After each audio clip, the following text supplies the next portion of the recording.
Empower the use of open source with software composition analysis from Revenera.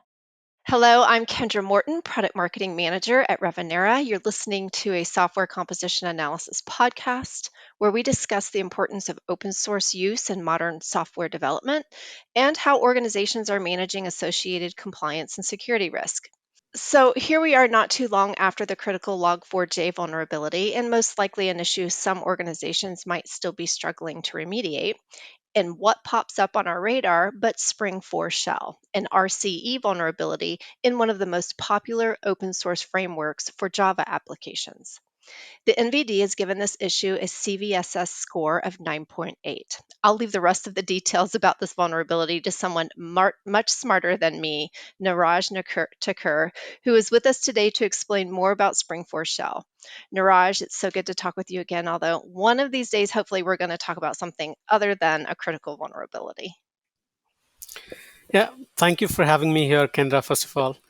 And I would definitely like to talk about the Spring4Shell vulnerability. What the topic that we have tried to discuss today. So I'm very glad that we are here to run down on the recent Spring4Shell vulnerability. But before we dive in, just a quick introduction to myself. So I'm a product security engineer with Revenera, and major focus areas are on product security, open source security, IoT, and industrial security. And if we start talking about Log4Shell, this all started on the morning of 30th of March. Okay, wherein everyone was speculating around the Spring RC vulnerability in the Spring Core framework, which is again one of the most popular open source framework for developing the enterprise level applications in Java. However, another Log4j kind of chaos already started once we see anything with respect to remote code execution or something of similar sort. And the problem here started is there are two more CVEs which were disclosed for same Spring related vulnerability, and people were mixing it left, right, center, and because of which the all chaotic environment for Spring4Shell again started to happen. I mean, that has been the story behind start of Spring4Shell.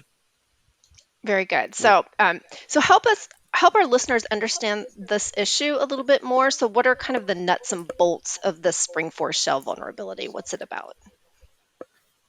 Certainly. Well, to start off again, this vulnerability got the attention because it uses the most popular open source framework, and we already had a Log4j episode, which was very recent. Talking specifically about Spring4Shell, there are two specific vulnerabilities from the RCE perspective. I'm talking about. There are two particular vulnerabilities that allowed the adversaries to achieve the remote code execution, the RCE for Spring Framework. If we talk about the first one being CV 2022-22963, and the other one being 2022-22965. So if we talk about 22963, that is specific to a local resource exposure bug in Spring Cloud Function. However, if we talk about 22965, that actually leads to RCE in Spring Core applications under non-default circumstances. Now, the non-default circumstances are, there are multiple considerations to that, which again we'll talk about it. However, first let's understand that the criticality for both the CVs were rated as 9.8, which is critical. But the categories of the impact, if we look at it, it was different. So when I say category of the impact, that means that 22963 basically makes an impact on the Spring Cloud Function version 3.1.6, 3.2.2, and any other older supported versions where you have the routing functionality enabled, or if you're using the routing functionality. However, when we talk about 22965, basically that makes an impact on any Java application using Spring Core under non-default circumstances, which we talked about. So, this is how they are different in the impact categories. And these are some of the, if we talk about on a 1,000 feet level or a high level, that what this Spring4Shell vulnerability is all about. This is all about the Spring4Shell vulnerability, and this is definitely quite different from the Log4j episode. Very good. So, can we confirm that it's exploitable, or as a security ecosystem, are we extra sensitive right now, given we're just rounding the corner from Log4j? Uh, well, we definitely are, more aware and conscious now, both because of the recent Log4j episode. However, if you see and we talk about the exploitation, it is exploitable given various resources or various POCs that we see are already out in the wild. So we can go ahead and say that it is exploitable, but then again, there are multiple considerations to Spring4Shell vulnerability in comparison to what we had for Log4j. Log4j was definitely a more sudden vulnerability or a very surprised one when it came in, and not most of us were prepared to really respond to it or react to it, and hence it created a hell lot of chaos in most of the organizations. And the it took away the sleep of many people, be it the security folks, be it the developers, or many of the CISOs also. They were very I mean, they were very afraid of the vulnerability, that what if this gets really exploited in our environment. However, if you look at the Spring4Shell, which has been discovered recently, not much of the information was available while Log4j was, discovered, but we had quite a lot of information for Spring4Shell. So if you look at it from that perspective, we can say that it is not the same. It's not the same case as we had for Log4Shell, because here we have at least some amount of information, and also there were multiple iterations of fixes in Log4j, which is not the case in Spring4Shell. So yeah, I mean, it is exploitable, but considerably different from Log4j. Got it. Thank you. So, what makes Spring4Shell more difficult to exploit than Log4Shell? Are there other differences and similarities? From the exploitability perspective, if I talk about Spring4Shell, there is again, the Spring framework vulnerability, which was caused by unforeseen access to, Tomcat's class loader as a result of the new module feature added in Java 9. Okay, so now this particular access could potentially allow any adversary to write a malicious JSP file accessible via the application server. So this is where the the Spring4Shell really comes in. Okay. On the other hand, if we look at the Log4j vulnerability, that was the result of an exploitable logging feature. Okay, if the logging feature is successfully exploited on your infrastructure, then adversaries can perform the remote code execution attack and compromise the affected server. Now, the question that we are talking about, that what makes Spring4Shell really different. So it is really, based on the rationale for exploitation. So what is the rationale for exploitation when we talk about Spring4Shell? So there are some considerable, exploitation rationale for Spring4Shell. First one being, I mean, it's again based on the official advisories also, which were published, that you need to be using a Spring app, which is up to or including the version of 5.3.17, and you should be running Java 9 plus.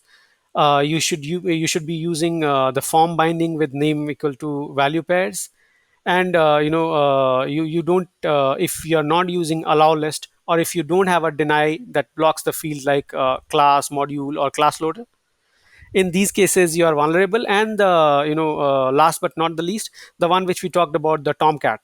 Okay, so you must be running Tomcat, because the exploit takes advantage of the Tomcat's class loader and logging facility to write the JSP shell. Okay, so these are some of the considerable requirements which were required from a Spring4Shell perspective, and this is where it is different from Log4Shell, because for Log4Shell we did not really have these many considerations to really follow, but we had less number of considerations for Log4Shell. However, here we have a lot of considerations to, or I would say these are all the prerequisites for your exploit to be successful. And this is where, we were saying that Log4j was a drop everything and patch now kind of an event. But here in Spring4Shell, what we do is we take more measured approach with this particular vulnerability. If your application does not meet all the conditions to be exploitable, what we talked about now, I mean, you should still go ahead and patch soon as you can. But this should again be treated at the very highest level because it's a critical vulnerability, and this should also be in line with the other vulnerabilities which you treat, which are critical, because these have a number of considerations to follow. But again, this is not as immediate as it was in the case of log4j. So this is how it is different from log4j. Got it. So, and you've started kind of down this path already, but what should organizations be doing right now to manage this vulnerability and going forward, right? Because I mean, Mhm. we've said there's going to be another one, and there was, and there's probably going to be another one. So, what should companies be doing? There are a lot of things which the company should be doing from a strategic point of view, from a policy point of view, guidelines point of view. However, there are few of the key factors I would want to talk about. Okay, first one, that doing the SCA scans, it should be on a continuous basis. If you have an SCA scan running on a continuous basis, basically you have greater insight into what you are using within the product. We are either consuming from the market or we are selling something in the market. So in both the scenarios, we are very much aware of what goes really into the product if you're doing the SCA scan.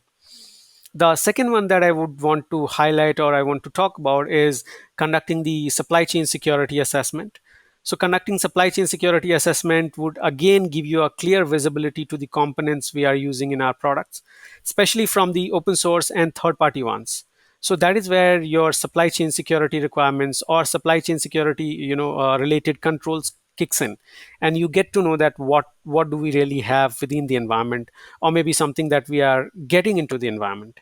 Okay, you also need to establish a dedicated open source section within the organization so that you ensure that we have compliance on the majority of unknown risk. Okay, because majority of the unknown risk again, it is coming from the open source or third party ones, because we are not really much aware of the factors which are being counted for those open source components, okay, or the third party components. So we need to basically factor in the unknown risk that we are dealing with. So we need to establish an open source section. And last but not the least, it's the one of the most important thing, that you should patch at the earliest. As soon as you discover something, you go ahead and patch that. I mean, not just the Spring4Shell, rather I would say any outdated or obsolete component that you see, be it a third party one or an open source one, go ahead and patch that. I mean, these are the overall key points I would like to mention for the organizations. Very good. So, I mean, you mentioned the software supply chain, and everywhere we look today, right? There's Hmm. something in the news, articles, people talking Yeah, about the importance of managing and securing your software supply chain. So, and this again yeah. is another good example of why people or organizations should be doing that. Yeah, I mean, the cyber world is completely unpredictable, and you never know that how soon we might meet again. But Mhm. yeah, I mean, we hope for the better security in everything that we do, or the companies they do. So yeah, I mean, that is what we see, that if it is very unpredictable, you need to have most of the things, the strategies, the guidelines, policies in place. And even more important is that you follow it. Okay, from a developer's point of view, from a leadership point of view, everyone needs to adhere to the policies or guidelines which are outlined. Okay, so following them, adhering to them is the most important, or the key to everything that might come to your way. It might be something good, it might be something bad, again depending on what you do. Yeah, absolutely. So this is all valuable information. I think this vulnerability proves out a few theories regarding the importance of security in software supply chain management, especially given how dependent we are on open source frameworks and libraries. And unfortunately, Yeah. I think we may be right back here again very soon, you and I talking about the next zero-day vulnerability. So, Niraj, thank you so much for joining me today. Thank you very much, Kendra. Yeah, as Thank you. always to our listeners, yeah, for sure. As always to our listeners, thank you for spending time with us as well. Please check out our blog at revenera.com/blog/software composition analysis for updates regarding Spring4Shell, as well as other software supply chain and open source software news and commentary. And we hope you have a fantastic day. Empower the use of open source with software composition analysis from Revenera.